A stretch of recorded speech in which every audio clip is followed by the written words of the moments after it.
గుర్తుపెట్టుకో, అసలు కూర్చో ప్రశాంతంగా. ఎక్కడ జరుగుతుందో తేడా, దాన్ని ఆలోచించు. నిజమైన పశ్చాత్తాపం అది. అసలు ఎక్కడ నేను తేడా పడుతున్నా, ఎక్కడ బ్యాలెన్స్ మిస్ అవుతున్నా, ఏ పాయింట్ను బట్టి నేను ఇలా వీక్ అవుతున్నా, ఎక్కడ నేను తలుపు తీస్తున్నా అనేది కొంచెం ప్రశాంతంగా వివేచించాలి. అవసరమైతే ఒంటరిగా ఏకాంతంగా దేవునితో కూర్చోవాలి. ఇది దేవుడు చెప్తున్న పద్ధతి. కూర్చోవాలి, నువ్వు ఆలోచించాలి. ఈ కారణాన్ని బట్టి ఈ సమయంలో ఇలా నేను ఉండటం వల్ల, ఇలా ఉండటం వల్ల, ఇలా ఇది చేయటం వల్ల ఇలా జరుగుతుంది. ఈ పరిసరాలని, పరిస్థితుల్ని కొంచెం నేను మార్పు చేసుకుంటే, ఆ సన్నివేశాలు ఏర్పడకుండా కొంచెం నేను జాగ్రత్తలు తీసుకుంటే, నేను నీకు మరోసారి ఆ ప్రాబ్లంలో పడను కదా అని. నిజంగా పాపాన్ని అసహించుకున్న మనిషి, తప్పుని ద్వేషించే మనిషి దేవుని ముందుకు వచ్చేసి 2 ఏడుపులు ఏడిచి ఇంక చేయను అనుకుంటూ ఇంటికి పోయి మళ్ళీ మొదలయ్యడు. ఎంతమందికి అర్థమైందో కొంచెం చేతులు ఎత్తితే సంతోషపడతా. పరిశుద్ధ ప్రభువా, ఈరోజు మమ్మల్ని అందరినీ దర్శించి నాతో మాతో అందరితో నీవు పలికిన ప్రతి మాట కొరకై వందనాలు. అదే కాలం మొదటి ఆరాధనలో నీ బిడ్డలందరినీ సమకూర్చావు. చక్కగా నా ప్రభు మాతో స్ట్రైట్గా నీవు మాట్లాడావు.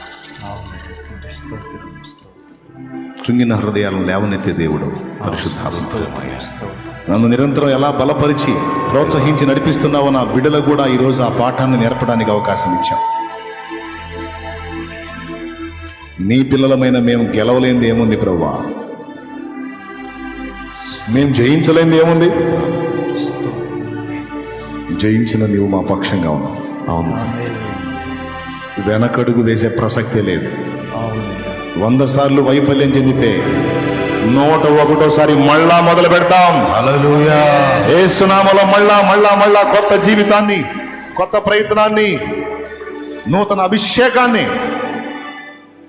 స్వతంత్రించుకుంటాం. ఆమేన్, ఆమేన్.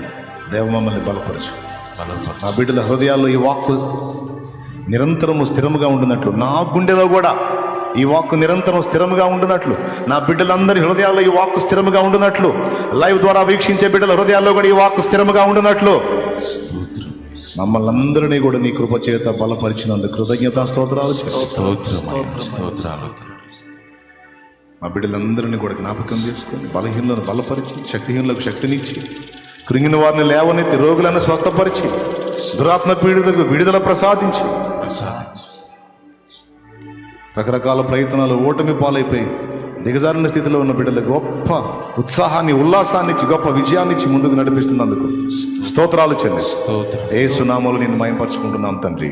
ఆమేన్, ఆమేన్.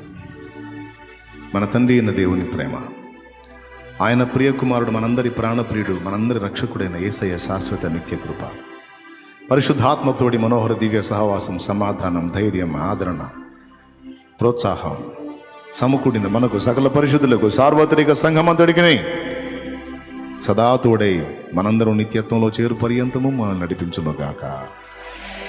ప్రవేశ రక్తమునకు జయం, ప్రవేశ రక్తమునకు జయం, ప్రవేశ నామమునకు సంపూర్ణ విజయం కలుగునుగాక. ఆమేన్, ఆమేన్. మీరు తెచ్చిన నూనె చూపించండి, ప్రార్థన చేస్తాను. ప్రభువా, బిడ్డల చేతుల్లో ఉంచబడినటువంటి ఆ నూనె కొరకు ప్రార్థన చేస్తున్నాను. అది నీ శక్తితో, ప్రభావంతో, జీవంతో నింపండి. దాన్ని వినియోగించి ప్రార్థించుట ద్వారా గొప్ప స్వస్థత కార్యాలు జరిగించండి. ఎవరు ఏ బలహీనతలో ఉన్నా, ఏ ఇబ్బందుల్లో ఉన్నా అవన్నీ కూడా యేసు నామములో వారి నుండి తొలగిపోవునుగాక.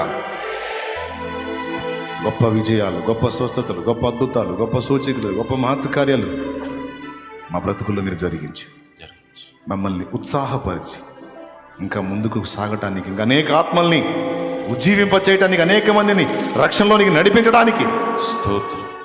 సాతాను కోరల్లో బందీలైపోయి, కృంగిపోయి, కుమిలిపోయి, మరణాపేక్షతో ఎదురు చూస్తూ ఆత్మహత్య ప్రయత్నాలు ఉన్నవారిని సైతం మేము బయటికి లాక్కొని రావడానికి నాకు శక్తిని, అభిషేకాన్ని, బలాన్ని మా బిడ్డలందరినీ, చిన్నల్ని, పెద్దల్ని, వృద్ధుల్ని, స్త్రీలని, పురుషుల్ని, పరిచారకుల్ని, విశ్వాసుల్ని, సేవకగణాన్ని మొత్తాన్ని నీ చేతికి అప్పగిస్తూ తిరుగు ప్రయాణాల్లో కూడా తోడయండి.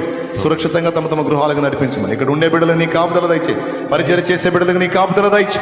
యేసునామమున వేడుచున్నాం తండ్రి, ఆమేన్. అందరం చెప్దామా? ఆమేన్. ఇంకోసారి చెప్దామా? ఆమేన్. రైట్.